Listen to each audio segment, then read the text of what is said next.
So you found an eager clinician and are getting ready to do some attuned clinical neurofeedback. Here are 6 key facts about neurofeedback. Number 1, the neurotherapist is not going to fix you. When your car breaks down, you bring it to a shop. You roll in over the lift, they take it from there. Once they identify what's causing a problem, maybe they'll replace a part or two, and then boom, you're ready to go. Back on the road, easy peasy. Neurofeedback doesn't work like that.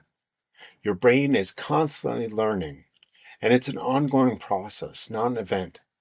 Even without conscious effort, your body, including your nervous system, is always adapting to your environment. Clinical, attuned neurofeedback empowers that. It's just strengthening and guiding that process. We'll look at this in more detail on number 6. But for now, remember that the neurotherapist isn't going to fix you. They're there to help.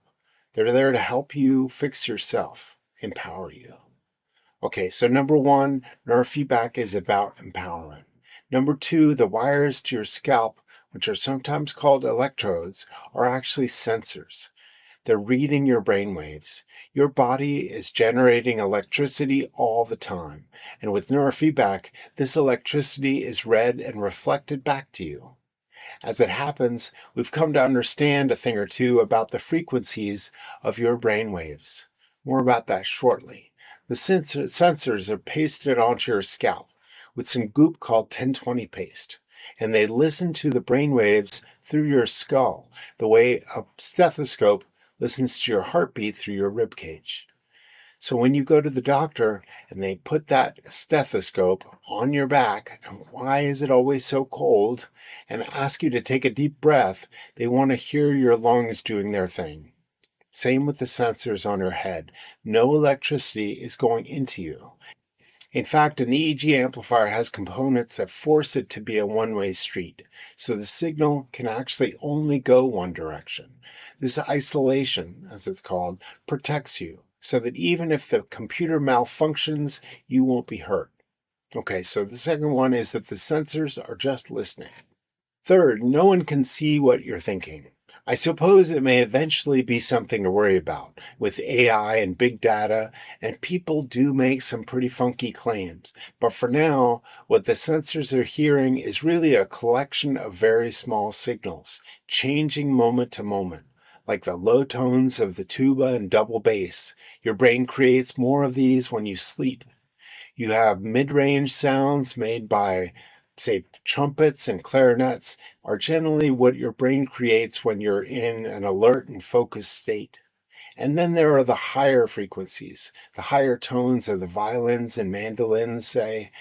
These higher frequencies are created when you're highly activated, when you're excited, anxious, even angry. Great music depends on change and flexibility, and of course, it happens in stable, reliable time. And it's the same with your brain. Its electrical activity shifts in response to what it perceives. Of course, your anxiety may not be well represented by a violin, but here's the point.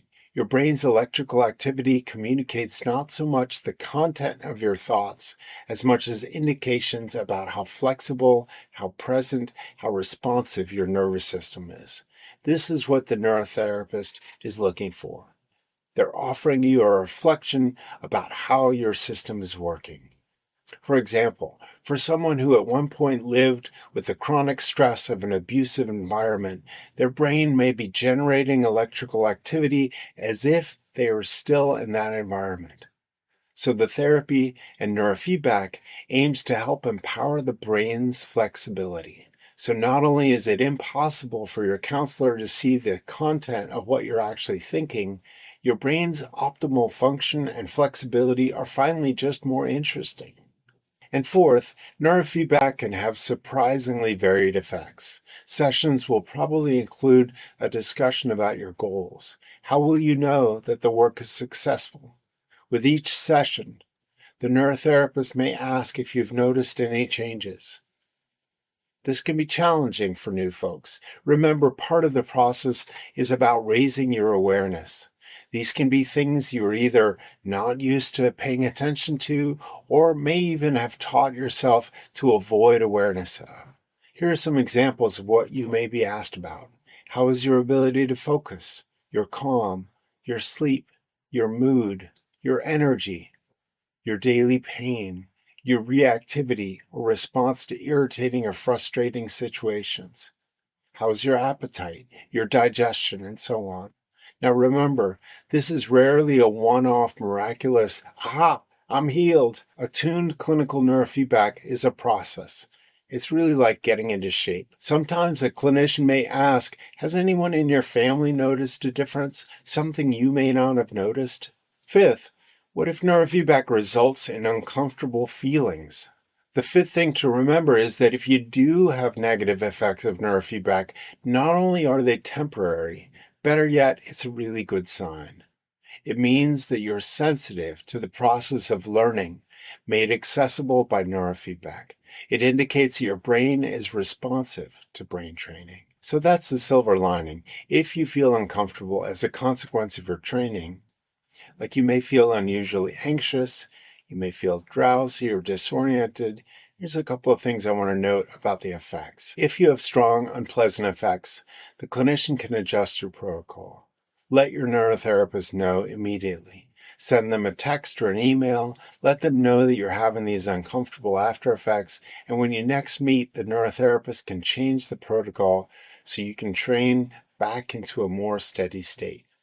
Remember, each brain is unique, so it may take some exploration with your therapist for you to find, design, and optimize the protocol that helps you best. It's all information, lights to illuminate your path. And the sixth thing is that neurofeedback is training.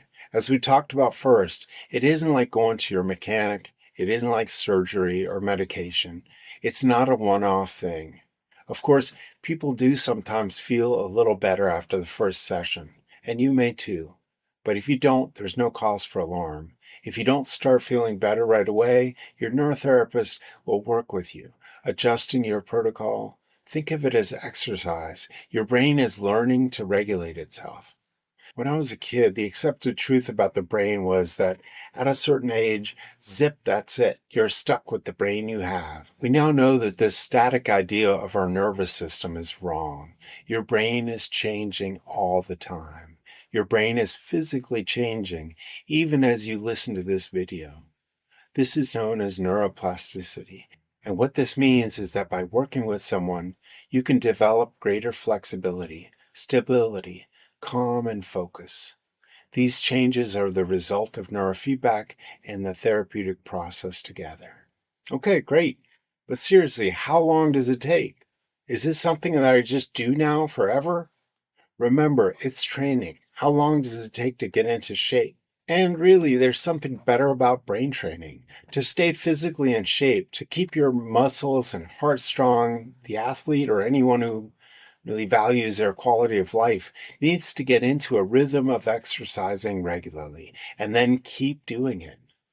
With brain training, it's about guiding your brain to high efficiency, where your brain is already looking for that path. And once you get there, your brain will be like, oh, great, let's keep doing this, and keep you there. When you first begin neurofeedback, for example, you may feel positive effects for a few hours. After you've been training for a while, those effects remain because your brain is learning how to stay in that regulated state. And once you get to where your self-regulation is in good shape, then those effects will hopefully remain with you. If you have questions or you want to share your own experience with neurofeedback, please post it below. Like and subscribe to let me know I'm on the right track.